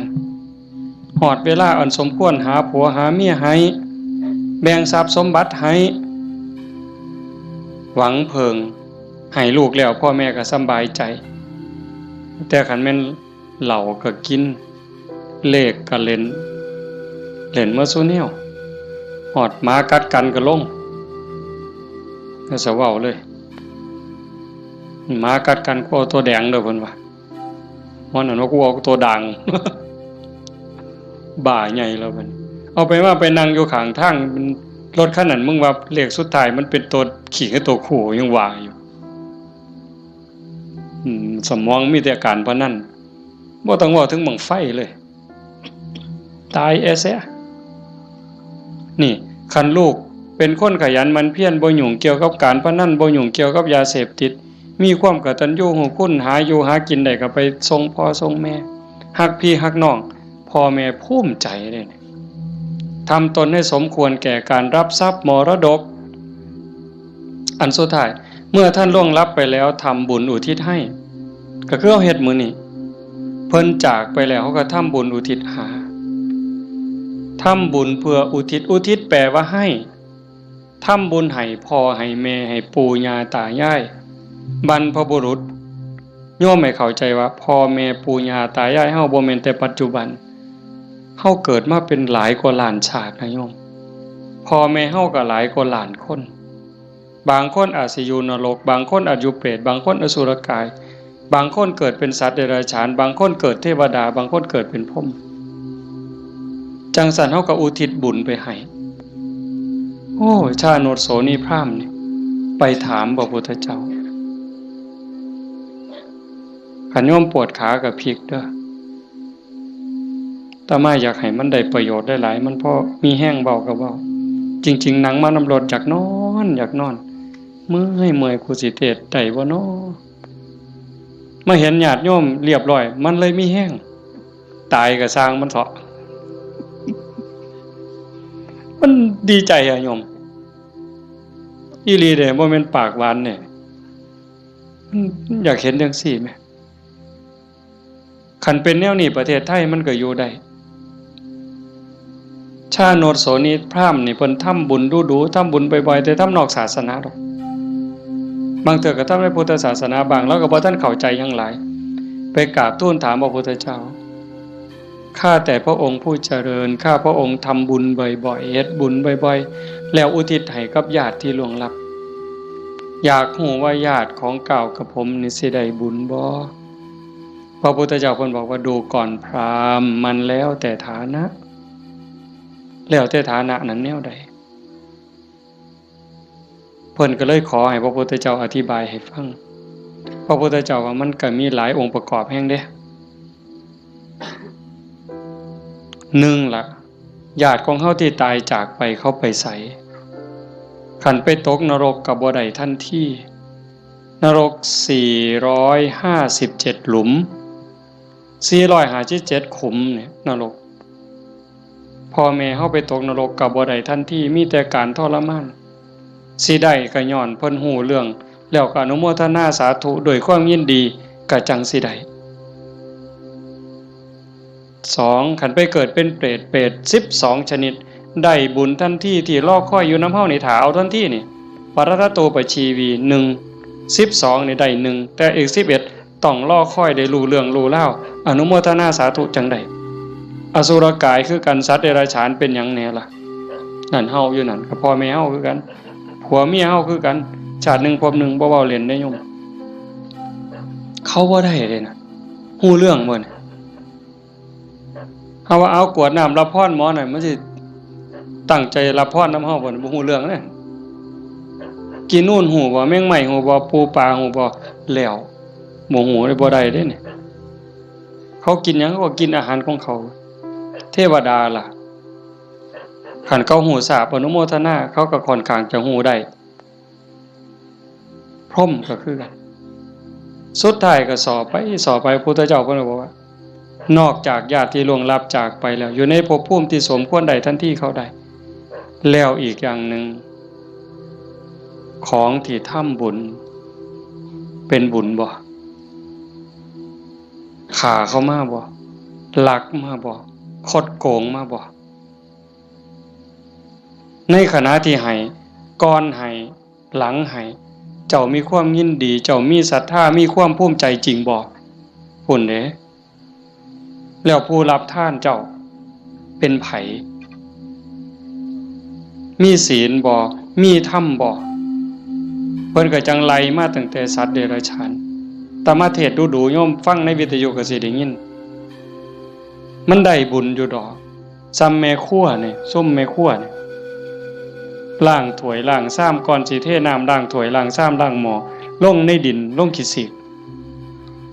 ไม่ออกตั้งใจว่าสาธุเด้อน้ำล้างถ้วยล้างซ้ำเนี่ยมันมีรสชาติอาหารปนไปกับน้ำซึมลงไปในดินให้พวกสัตว์อยู่ในดินพวกไส้เดือนต่างๆให้มันกินได้อยู่ได้กินแล้วให้มันมีความสุขกายสุขใจซ้ำนี่ก็ได้บุญนับประมาณบ่ได้ได้บุญหลายก็ไล่ขึ้นมาจากสัตว์เดรัจฉาน100เทื่อพันเทื่อบ่ได้บุญหลายเท่ากับให้คนผู้บ่มีศีลขี่เหล้าเมายาขี่ลักขี่ป่นตีหัวหมาด่าแม่คนได้หลายกว่าให้กับสัตว์เดรัจฉานจังซั่น100เทื่อพันเทื่อให้คนขี่เมาบ่มีศีลบ่มีธรรม100เทื่อพันเทื่อบ่ได้บุญหลายเท่ากับให้ผู้มีศีล5เทื่อเดียวเห็นบ่บัดนี้เป็นหมากเป็นผลแล้วเด้ให้กับคนมีศีล500เทื่อพันเทื่อบ่ได้บุญหลายเท่ากับให้คนมีศีล8 แม่ขาวพ่อขาวแม่ชีเทื่อเดียวให้ผู้มีศีล800เทื่อพันเทื่อบ่ได้บุญหลายเท่ากับให้เน้นผู้มีศีล10เทื่อเดียวให้เน้นมีศีล10ร้อยเทื่อพันเทื่อบ่ได้บุญหลายเท่ากับให้พระผู้มีศีล227เทื่อเดียวให้พระผู้มีศีล227ร้อยเทื่อพันเทื่อบ่ได้บุญหลายเท่ากับให้นักบวชนอกศาสนาที่เขาข่มกิเลสได้ให้นักบวชนอกศาสนาร้อยเทื่อพันเทื่อที่เขาข่มกิเลสข่มราคะได้บ่ได้บุญหลายเท่ากับให้พอออกไม่ออกเฮาผู้มีศีล5ก็ตามศีล8ก็ตามที่บำเพ็ญประพฤติปฏิบัติหวังเป็นพระโสดาบันเทื่อเดียวไล่บัดนี้จากโสดาปัตติมรรคไปสู่โสดาปัตติผลสกิทาคามีมรรคไปสู่สกิทาคามีผลสติคามีผลไปสู่อนาคามีมรรคอนาคามีผลจากอนาคามีมรรคอนาคามีผลร้อยเทื่อพันเทื่อก็บ่ได้บุญหลายเท่ากับให้อรหันตมรรคคือผู้ปฏิบัติเพื่อเป็นพระอรหันต์เทื่อเดียวอรหันตมรรคร้อยเทื่อพันเทื่อก็บ่ได้บุญหลายเท่ากับให้อรหันตผลคือผู้สำเร็จอรหันต์แล้วเทื่อเดียวให้พระอรหันต์ร้อยเทื่อพันเทื่อก็บ่ได้บุญหลายเท่ากับให้พระปัจเจกพุทธเจ้าเทื่อเดียวพระปัจเจกพุทธเจ้าตรัสรู้คือพระพุทธเจ้าเก่งคือกันหมดผิดอย่างเดียวคือสอนบ่เป็นตรัสรู้เองโดยชอบบางครั้งบางคราวนี่อยู่น้ำกันเป็นพันเป็นหมื่นเลยโยมแต่ว่าสอนบ่ได้ตั้งศาสนาบ่ได้สร้างบริวารมาให้กับพระปัจเจกพุทธเจ้าร้อยเทื่อพันเทื่อบ่ได้บุญหลายเท่ากับให้พระสัมมาสัมพุทธเจ้าเทื่อเดียวพระสัมมาสัมพุทธเจ้าคือพระพุทธเจ้าเฮานี่ล่ะเจ้าชายสิทธัตถะมาเป็นพระพุทธเจ้านี่เพิ่นสอนคนตั้งศาสนาได้ให้พระสัมมาสัมพุทธเจ้าร้อยเทื่อพันเทื่อบ่ได้บุญหลายเท่ากับให้สงฆ์ให้คณะสงฆ์ที่มีพระพุทธเจ้าเป็นประธานเห็นบ่ให้สงฆ์ที่มีพระพุทธเจ้าเป็นประธานร้อยเทื่อพันเทื่อก็บ่ได้บุญหลายเท่ากับสร้างวิหารเทื่อนึงสร้างวิหารร้อยหลังพันหลังถวายพระพุทธเจ้าก็บ่ได้บุญหลายเท่ากับให้ธรรมะสอนธรรมะเห็นบ่นี่อาตมาได้บุญหลายอยู่เด้ที่อาตมาบ่ตายนี่มันก็ย้อนบุญตัวนี้เด้ให้ธรรมะเป็นฐานชนะการให้ทั้งปวงอาตมากำลังเว้าธรรมะบอกธรรมะให้ธรรมะแล้วเจ้าภาพเป็นผู้นิมนต์มาเจ้าภาพติดต่อบ่ได้บอกโยมไม่ออกท้องสุขนิมนต์อาจารย์เนี่ยโยมไม่ออกท้องสุขก็ได้บุญตรงนี้นำมาเนี่ยเห็นบ่คันบ่เจ้าภาพบ่เสนอบ่อยากมีแนวนี้พี่น้องก็บ่ได้ฟังธรรมในขณะที่ฟังธรรมอยู่นี่พระเพิ่นบันทึกเสียงพร้อมเก็บไปเปิดวิทยุฮือดีบ่ดีเพิ่นกำลังถ่ายทอดสดอยู่เดี๋ยวนี้จังหวัดอุบลอำเภอสำโรงอำเภอวารินอำเภอเขืองในฟังนำเฮายาโสธรมหาชนะชัยค่ำเขื่อนแก้วขอว่างฟังนำเฮาสุรินทร์โน่นหน้าไร่สำโรงทาบสังขะฟังนำเฮาเห็นบ่จากเจ้าภาพนิมนต์อาตมามาเว้าเนี่ยเพิ่นได้ยินนำเฮาหมดเฮาฟังกันอยู่นี่ประมาณ100แต่ฟังอยู่ทั้งบ้านเป็นพันบ้านนี่บุญสิเอาซ้ำใดเจ้าถามเบิ่งสิเอาซ้ำใดเฮ็ดถูกเฮ็ดแม่นเนี่ยมันเป็นได้บุญนี่มันจะเอาไปใส่ได้นี่บ่ต้องลงทุนหลายซ้ำเห็นบ่ทำบุญอุทิศให้โยมเฮ็ดอุทิศส่งไปหอดไปถึงชาโนโสนิพพานเพิ่นถามจังซี่ล่ะพระพุทธเจ้าอธิบายผู้รับท่านวัตถุท่านใจผู้ให้แล้วผู้จากไปอยู่ไสถามไปถามมาเพิ่นก็สอจอกหลอกแจกแหลกเพิ่นจะเข้าใจเนาะพระพุทธเจ้าว่าได้เฉพาะญาติได้ทันทีคือญาติที่เป็นปรัตถตูปชีวีชาโนโสนิพพานมันก็เลยถามสอเข้าไปว่าข้าแต่พระองค์ผู้เจริญถ้าเกิดว่าญาติของข้าพระองค์ไม่ได้ไปเกิดเป็นปรัตถตูปชีวีบุญนี้จะไปไหน พระพุทธเจ้าเพิ่นก็เลยว่าแบบอาตมาว่ามานี่ตั้งแต่สัตว์นรกไปเขาก็รอคอยบุญแต่เขารับรู้รับทราบอนุโมทนานำเขาก็ได้แล้วก็ให้จงเข้าใจว่าในวัฏฏะสงสารนี้จะไม่ว่างจากญาติของเธอที่เป็นปรัตถตูปชีวีหมายความว่าพ่อแม่พี่น้องลูกเต่าเราหลานสามีภรรยาในอดีตชาติก่อนๆพบก่อนๆผัวเฮาเมียเฮาญาติพี่น้องพ่อแม่เฮาที่ไปเกิดเป็นปรัตถตูปชีวียังมีอยู่เพราะว่าพ่อแม่เฮาบ่แม่นผู้นี้ชาตินี้อย่างเดียวจังซั่นโยมเฮ็ดบุญมื้อนี้ส่งไปฮอดพ่อแม่ในอดีตสามีพี่น้องลูกเต่าเราหลานในอดีตพร้อมแต่มื้อนี้ปรารภโยมพ่อใหญ่ทองมาแม่ใหญ่ที่พ่อใหญ่ทองแดงนี่ก็เสียชีวิตไปแล้วคือกันเนาะแล้วก็แม่ใหญ่ทองใบผู้ไว้ชนหมายความว่าลูกหลานเฮ็ดบุญหาเนาะอาตมาเห็นได้นี่ก็ว่ามันเป็นเจ้าภาพก็ต้องขออภัยก็บ่ผิดเพิ่นก็ฮู้จักและเข้าใจแล้วล่ะถือว่าญาติโยมเฮ็ดถูกเฮ็ดแม่นเด้อาตมาก็บ่ให้จบเพียงส่ำนี้ผู้ไปทำมาหากินกรุงเทพกรุงไทยแม่นเฮาบ่ได้ใส่บาตรบ่ได้ทำบุญก่อนหลับก่อนนอนไหว้พระนั่งสมาธิเด้อแม่นบ่ไปกรุงเทพจักคนนี่แม่นบ่เบิ่งท่าทางมาแต่กรุงเทพแน่ๆผู้อยู่บ้านใส่บาตรคันมื้อใดมันยากก็ใส่บาตรหน้าเฮือนคันมื้อใดมันพอไปได้ก็ไปจังหันจังซี่นะก่อนหลับก่อนนอนก็ไหว้พระกราบพระก่อนหลับก่อนนอนเว้าจากันดีๆเด้เว้าจาดีๆอยู่ในบ้านในเฮือนนี่มันเป็นสิริมงคลเทวดาเฝ้าบ้านเฝ้าเมืองเฝ้าเฮือนเฝ้าซ่านเฝ้าที่เฝ้าทางเฮาเอิ้นว่าภูมิบ้านภูมิเฮือนเพิ่นได้ยินเฮาเว้ากันดีๆเว้ากันม่วนๆเทวดาก็ดีใจอาจสิเป็นพ่อเฮาปู่เฮาย่าเฮาแต่อดีตก็ได้เห็นเฮาเว้าดีจากันดีเพิ่นก็อยากได้บุญนำเป็นจังได๋รักษาบ้านรักษาเฮือนเฮ็ดหน้าบ่พอใดก็ได้มื้อนี้มีโยมผู้หนึ่งโทรศัพท์มาคุยกับอาตมาโอ้ยหลวงพ่อเพิ่นว่าโยมก็งึดอยู่เฮ็ดหน้าหว่านข้าวลงไปแรกๆข้าวกำลังงอกบ่ทันได้พอคืบจ้อยน้ำท่วมหว่านแรกๆน้ำท่วมบัดน้ำบกไปก็แล้งบัดแห้งใหม่พร้อมจักสิตายสิยังบัดฝนมาใหม่ก็บ่ค่อยได้ไปเบิ่งบัดไปเห็นบัดนี้ใบก็บ่เห็นมีแต่ห่วงเพิ่นว่าโอ้ยอันนี้จักแม่นบุญบอกกับผัวจักแม่นบุญเนาะเฒ่าเนาะเพราะว่าเพิ่นก็เฮ็ดแต่บุญนี่หลีนี่จังแม่นบุญอีหลีลูกก็ฮู้จักความผัวก็ฮู้จักความกว่าเทวดาพุ่นเพิ่นว่าอันนี้คือบุญเด้จังว่าเห็นพี่เห็นน้องลูกเต้าเราหลานเด็กเล็กเด็กน้อยเอ้าไปเหี่ยวจักเถื่อแล้วมันหลบมานั่งอยู่คือเก่านี่เฮาแต่ออกไปจักเถื่อมันหลบมานั่งคือเก่านี่คันบุญบ่หลายมันนอนปะง่องส่วนได้หนีไปนอนแล้วไปเบิ่งโทรทัศน์แล้ว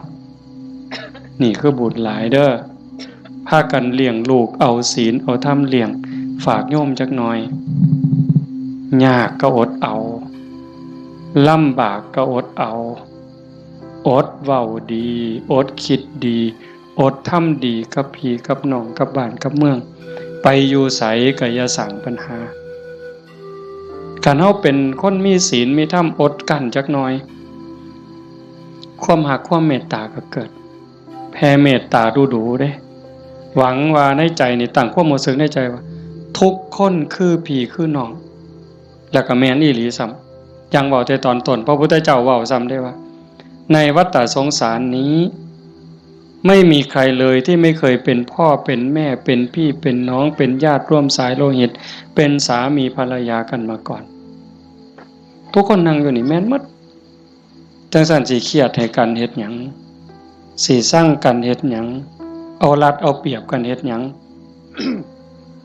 อีกบ่โดน ก็สิไปไผไปมั่นแล้วจังซั่นเวลาอยู่นำกันนี่เอาบุญนำกันติล่ะเว้าดีนำเขาก็ได้บุญแล้วคิดดีต่อเขาก็ได้บุญแล้วเฮ็ดดีทำดีต่อเขาก็ได้บุญแล้วเอาบุญนำกันอย่างอาตมาเว้ามันบ่จบว่างั้นเฮ็ดดีกับพ่อกับแม่พ่อแม่มีผู้เดียวในปัจจุบันคันเพิ่นตายนี้จากแล้วอยากเฮ็ดดีนำเพิ่นก็บ่ได้เฮ็ดอยากเว้าดีนำเพิ่นก็บ่ได้เว้าอยากหาข้าวแซ่บๆให้เพิ่นกินก็บ่ได้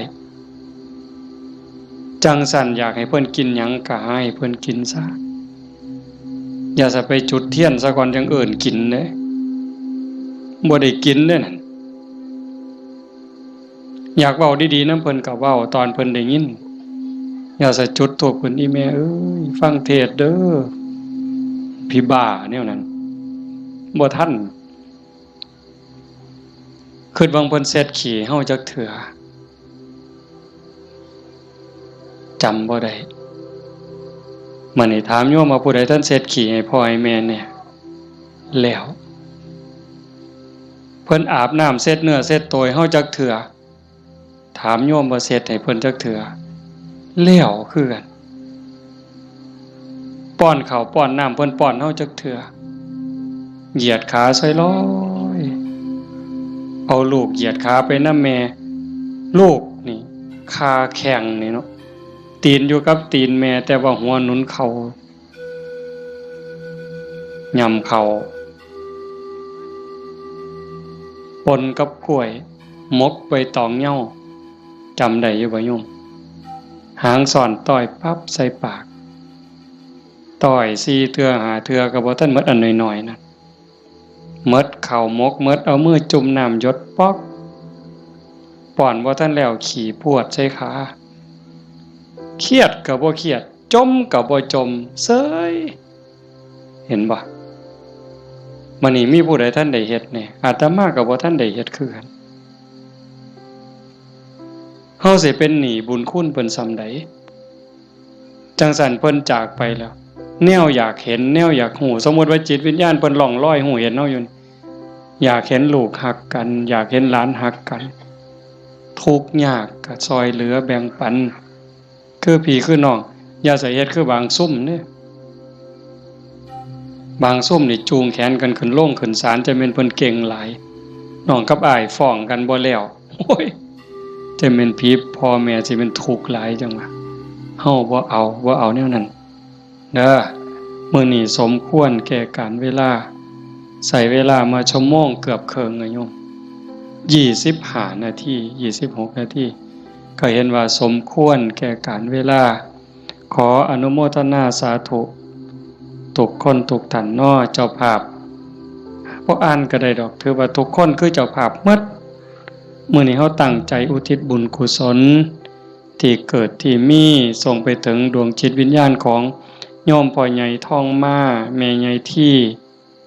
บุญชาลีโยมพ่อออกทองแดงโยมแม่ออกทองใบสาสังแล้วก็ปู่ย่าตายายญาติโกโหติกาที่ล่วงลับจากไปแล้วตั้งแต่ชาติใดภพใดเวลาใดก็แล้วแต่มื้อนี้เฮาได้ตั้งใจ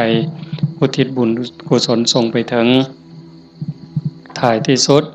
ก็ขออาราธนาอ้างอิงอำนาจแห่งคุณพระศรีรัตนตรัยคุณของพระพุทธเจ้าพระธรรมพระสงฆ์และอำนาจแห่งบุญกุศลคุณงามความดีที่มีทั้งหมดทั้งมวลที่ญาติโยมทั้งหลายได้สร้างได้ทำนี้ส่งไปถึงดวงจิตวิญญาณของโยมพ่อใหญ่ทองมาแม่ใหญ่ที่บุญชาลีโยมพ่อใหญ่ทองแดงโยมแม่ใหญ่ทองใบสาสังให้ได้รับหูรับทราบถ้าสามารถรับหูรับทราบได้โดยตนเองก็จงอนุโมทนาสาธุรับเอาหากบ่สามารถจะหูได้ด้วยตนเองก็ขอฝากข่าวบุญข่าวกุศลที่ลูกเต่าเล่าล้านญาติพี่น้องได้สร้างได้ทำทั้งหมดบ่ว่าสิเป็นการให้ทานการรักษาศีลเจริญภาวนาฟังเทศน์ฟังธรรมอ่อนน้อมถ่อมตนค้นคว้าที่ชอบค้นคว้าในสิ่งที่ชอบ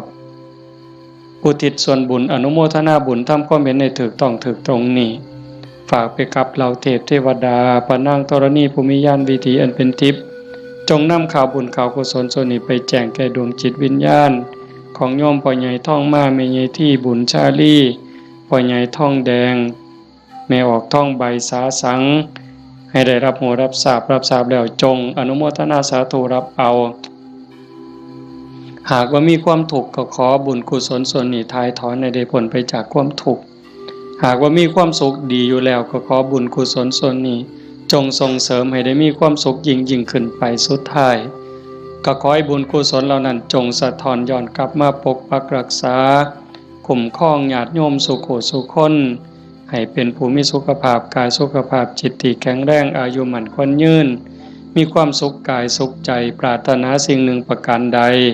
หากเป็นไปโดยชอบประกอบโดยธรรมก็ขอให้ความหวังความปรารถนานั้นจงสำเร็จทุกๆประการ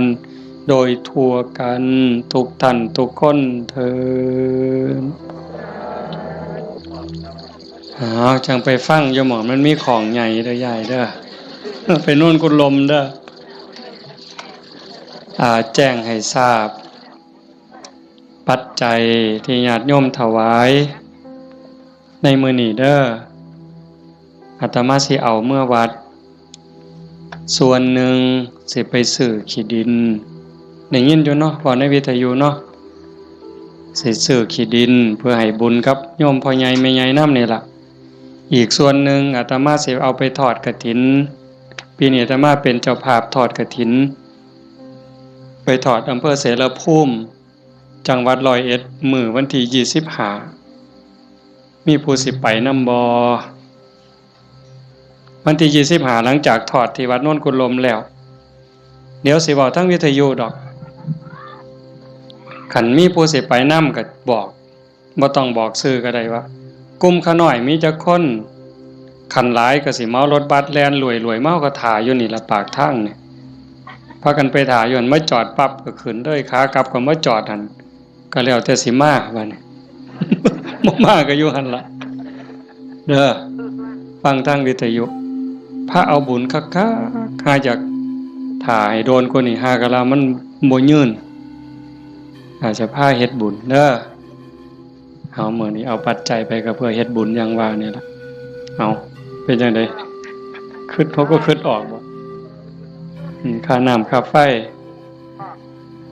มื่นขาลุกบ่ได้ผู้ตีของก็ได้บุญได้ย่ายมุงหนึ่งได้ 10% พุ่นแน่อันนี้ค่าน้ำค่าไฟกับค่าวิทยุนำเนาะคันบ่มีค่าไฟก็บ่ได้ฟังเด้ขอบมีค่าไฟจังได้ฟังวิทยุเนาะเอาตั้งใจบัดนี้เตรียมน้ำทาไว้กวดมีน้ำทาใส่น้ำทาบ่มีน้ำทาก็ใส่น้ำใจพนมมือเฮ็ดจิตใจให้มั่นคงนิ่งๆจักครึ่งนาทีคือทอดพ่อใหญ่ท่องมาแม่ใหญ่ที่พ่อใหญ่ท่องแดงแม่ใหญ่ท่องใบแล้วก็ญาติโยมที่มาฟังธรรมนี่ล่ะเฮามีพ่อมีแม่อยากให้ผู้ใดได้บุญนำก็ตั้งจิตเป็นสมาธิคันยิ่งจิตเป็นสมาธิมั่นคงเท่าใดพลังบุญก็ยิ่งแห้งเท่านั้นหลายไปเท่านั้น